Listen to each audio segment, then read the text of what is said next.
যে পরিবেশ নিয়ে আমরা দেখেছি বাংলাদেশে যারা সবচেয়ে বেশি সোচ্চার ছিল তার মধ্যে একজন গত ইন্টেরিয়াম গভর্নমেন্টের মন্ত্রী ছিলেন, উপদেষ্টা ছিলেন, কিন্তু পরিবেশের তো 12টা বাজে গেছেন এবং আমার ঢাকা শহরের এই 18 মাসে 18 বছর পিছিয়ে দিয়েছেন। এমন একটা পর্যায়ে নিয়ে ঢাকা সিটি কর্পোরেশনকে দাঁড় করে দিয়েছেন।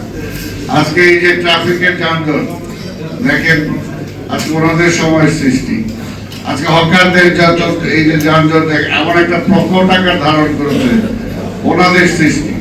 এরকম আরো কিছু কিছু বলতে পারি যে আজকে যারা কথা বলেন কিন্তু সেটাকে কার্যকর করার জন্য চেষ্টা করা, সেটা আসলে বলাটা সহজ কিন্তু কার্যকর করাটা অনেক কঠিন।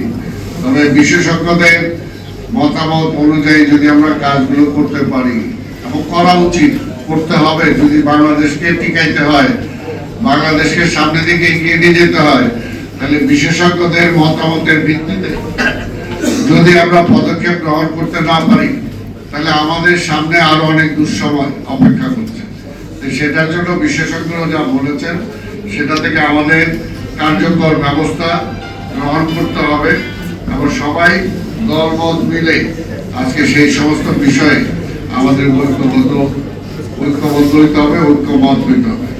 আজকে ঢাকা শহরের ব্যাপারে শুধু আমি বলি যে ঢাকা শহরে আপনারা বলেছেন, আমার এক ভাই অধ্যাপক আহমদ কামরুজ্জামান মজুমদার বলেছেন এখানে বায়ু দূষণ, শব্দ দূষণের ব্যাপারে বলেছেন। আমি বলবো এটা তো অবশ্যই সিটি কর্পোরেশনের দায়, কিন্তু ব্যর্থতা নাকি শুধু সিটি কর্পোরেশনের? এই অবস্থাটা কি শুধুমাত্র সিটি কর্পোরেশন সৃষ্টি করে?